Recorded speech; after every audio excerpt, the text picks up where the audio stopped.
some of you sent me in some works of art that you were interested in knowing a little bit more about. And Andrew sent a work of art that I'm going to talk about, an altarpiece, or part of an altarpiece that I'm going to talk about, which involves an exorcism. So we're going with The Exorcist today. This isn't the work of art that Andrew sent in to ask me to, well, he didn't even say ask me to talk about it, but this isn't the work that Andrew was referring to. But this is, okay, obviously this is the poor young lady from The Exorcist, which I have never seen because I'm too frightened to see it. The exorcism that Andrew was talking about was this one, which is in this fancy frame, was part of an altarpiece. I'm not actually entirely sure which altarpiece it was part of, because this exquisite little image, it's by an artist called Antonio Vivre, who was sometimes called Antonio de Murano, because he came from Murano. This dates to about 1450. And it's now in a private collection. It's in a private collection called the Alana collection, which was fairly recently shown in a museum in Paris called the Museum André Jacquemart. And this collection, it's all Renaissance works, 100 or so of them, and apparently absolutely exquisite. Private collection. It's in somewhere in the States. But so I don't know which altarpiece this came from, but this lovely image is a statue that has gone horribly wrong. I mean, this is not something that you see every day. So it's an image of a statue.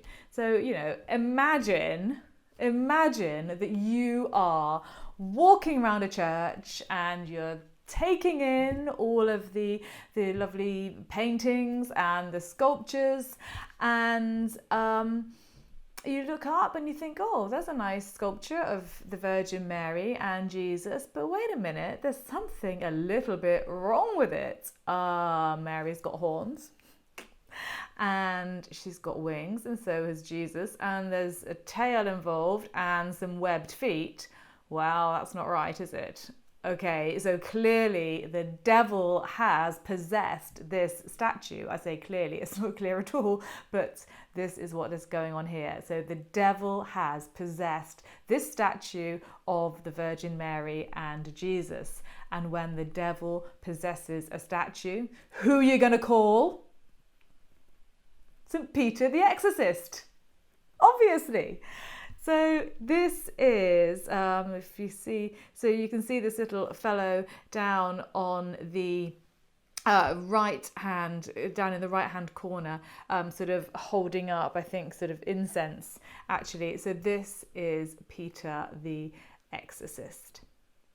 Now, Peter the Exorcist is not to be confused with Peter the Apostle. So he is the grumpy one, who always carries the keys, who was Jesus's one of the original apostles, so one of Jesus's original following.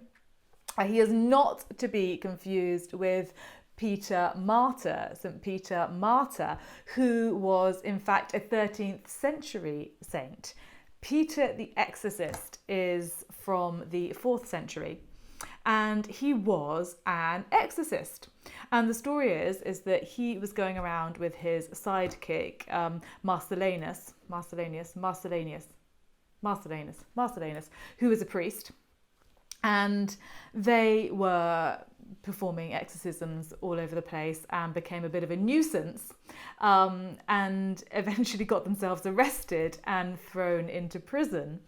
But they converted. They were very persuasive in their Christianity, and they converted half of the inmates of this prison to Christianity, plus one of the jailers as well, which then really pissed off Diocletian, who was the emperor. And so he said, right, okay, that is enough of you two. You are for the chop. We're going to sentence you to death. And so they were taken out into the woods. And this is horrible. Made to dig their own graves in the woods. Pretty nasty, but sort of outside of everywhere, and they were buried then in these graves in the wood. And the idea was that then they would be kind of out of sight, out of mind, and no one would no one would reference them again, so they couldn't wreak any more of this Christianity havoc. Of course, it didn't work, because here I am talking about them today, and St Peter the Exorcist has become famous, relatively famous, for works like this. So I think that this was quite. It's not a common image to show an exorcism, but I think that it had its moment in the mid-15th century, because there's another image. This is a fresco. This is by Vincenzo Foppo. So this dates to about 1468. So it's a little bit later than the other one, but again the same thing. And I think actually this one I'm really channeling Mary here. I should have worn something over my head, and then I could have had my horns. But this is a fresco that was actually only uncovered in the 1950s. And it kind of makes me laugh. So the guy there with the halo down in the bottom left-hand corner, this is St Peter Martyr. But I think, honestly, he should really be doing his job, because as far as I can see, all he's doing is just taking a photo. He's either taking a selfie, or I think more likely he's taking a photo of Mary and Jesus, who, Mary, quite frankly, looks as though she's about to whop him one, and Jesus is really, he's a real demonic little character in this fresco. But the interesting thing is that this fresco is actually in the Portorini Chapel in Milan, which is where St Peter Martyr is buried. So 3 St Peters, the old grumpy one, and then Peter the Exorcist, who is taking the photo here, and then St Peter Martyr, who, as I said, was from the 13th century. So I'm wondering whether even back in the 15th century, people were getting a little bit mixed up with all their Peters, because St Peter Martyr is actually buried in this chapel, in the Portorini Chapel. So maybe someone got the hagiographies, their stories mixed up. But St Peter Martyr has popped up. And since St Peter Martyr has popped up in this chapel here, I think we should talk about him a little bit. So this is St Peter Martyr. And this is a painting by Lorenzo Lotto. It's very early 16th century, 1503. And yes, St Peter Martyr has got an axe in his head. And just have a look at baby Jesus, because Jesus can't even look at him. Jesus is like, oh no, I can't look, you've got an axe in your head. I have a feeling that Jesus was sitting on Mary's lap, and he kind of turned around and caught St Peter out of the corner of his eye and thought, oh my God, he's got an axe in his head.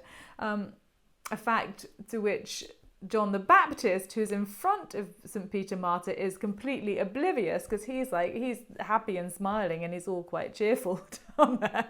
And then in a minute he's going to turn around and freak out as well.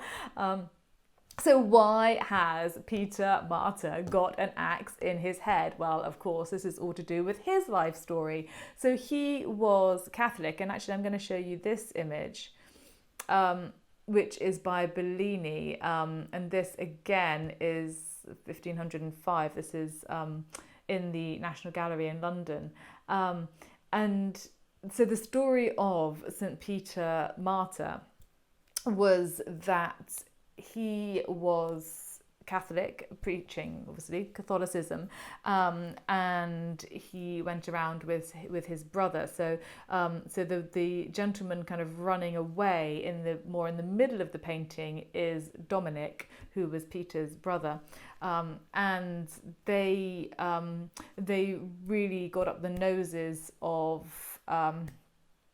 I can't remember the name of the group. I need to check. Of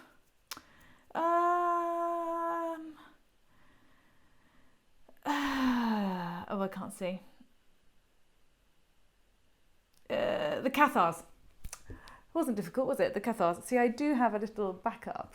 I hardly ever look at it, do I? But I do have a little backup that is my laptop. And anyway, so the Cathars of Milan, another Christian group. So now it's Christians against Christians instead of pagans against Christians or Christians against pagans, whatever. So they sent a couple of assassins on Palm Sunday, 1252, to murder Peter and his brother Dominic. And Dominic managed to get away. So you can see him running in the centre of this painting. But St Peter, unfortunately, didn't get away. And so here he is, actually, interestingly, just shoved over to the left-hand side.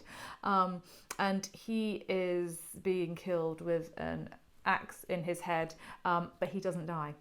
And the story goes is that he starts to, as he falls to the ground, he doesn't die immediately, as he falls to the ground, he starts to recite the first lines of the Apostles' Creed. And sometimes in the story, he writes it on the ground, either in the dirt or in his blood, various different versions, of course. And this, the assassin was like, well, I haven't done a very good job here. He was a professional assassin. And so he then stabbed Peter with his sword. And that was the end of Peter. Surprisingly enough, she says, very, very cheerfully indeed. But this painting is quite extraordinary, really, in that it was only restored relatively recently, and until it was restored you couldn't see the knife in Peter's head, and so it really confused our historians. They assumed that it was the story of St Peter Martyr. Everything else fit, but they just couldn't see this cleaver. But since it was restored, everything came to light, and there it is. And happy days, the puzzle was cleared up.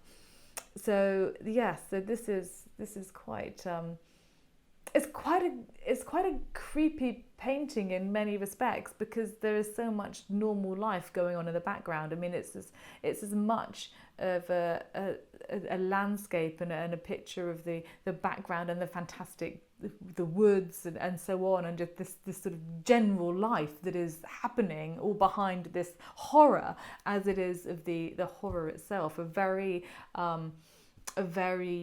bold, a very new way of painting. So if you consider this one, Lorenzo Lotto, okay, so this isn't the story of St Peter, but St Peter's here with the knife very clearly in his head, and then the Bellini far more subtle. But Bellini was quite subtle. It's quite, it's sort of a testimony to Bellini's great talent. So anyway, so Peter Martyr, he had both a knife in his head, the poor guy, and he was stabbed. His assassin, by the way, ran away and in fact in the end repented, and he was canonized. He became the blessed I'm not doing very well with my words today, am I? That's because I'm thinking about the plumber coming. Anyway, it's the blessed something of Balsamo. So up in northern Italy. So he repented and was forgiven, was pardoned his sin. So 3 Peters, old grumpy one, haven't got a picture of him today. Peter the Exorcist and St Peter Martyr. And I just want to leave you with the fact that I was looking at this baby, Jesus, and he's got these, the way that his halo has been depicted is a little bit unfortunate, I think. And I was looking at it and I was thinking, who does he remind me of? He reminds me of somebody or something. And then it came to me. Does he remind you of anybody? You ready? Pennywise.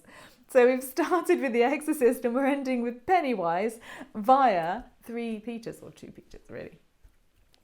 Yeah, nice.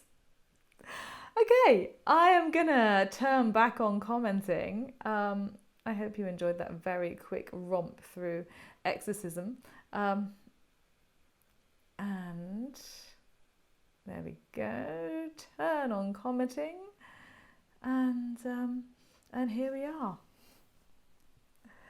I think I might just wear my devil's horns for the entire day because, to be honest with you, it's just the kind of day it is. Thank you, Andrew. Did you know much about the painting before? It's a funny little story. Peter the Exorcist. There's a few more actually. There's a few more paintings that I found, but it's all interesting. I think nothing. Okay. So I think Peter the Exorcist was a bit of a thing up in northern Italy. So because most of the other artworks, most of the artists either were working in or had worked in northern Italy. So I think it was a thing around there. So I'm glad you enjoyed it. Thank you very much. I'm going to go off today very happy with my devil's horns. And I will say goodbye. My kind of story and glorified weirdness. Yes, Holly. Oh, thanks, Donna. I hope my day gets better. My day actually hasn't been bad. It's just been kind of funny how just things happen, isn't it? It's just, you know, one thing after the other. It was like 20 seconds with all the bikes and the dogs and this crazy melee of stuff this morning. It was like 7:30 in the morning and it was all kicking off. I thought, oh my goodness. Anyway, so wish me luck with the plumber. That sounds really wrong, but you know what I mean, especially since I've got a pair of devil's horns on. And I will see you next Thursday and have a great week. Oh, I'm going to put it up on Instagram, but I have got some more Zoom tours that have gone live.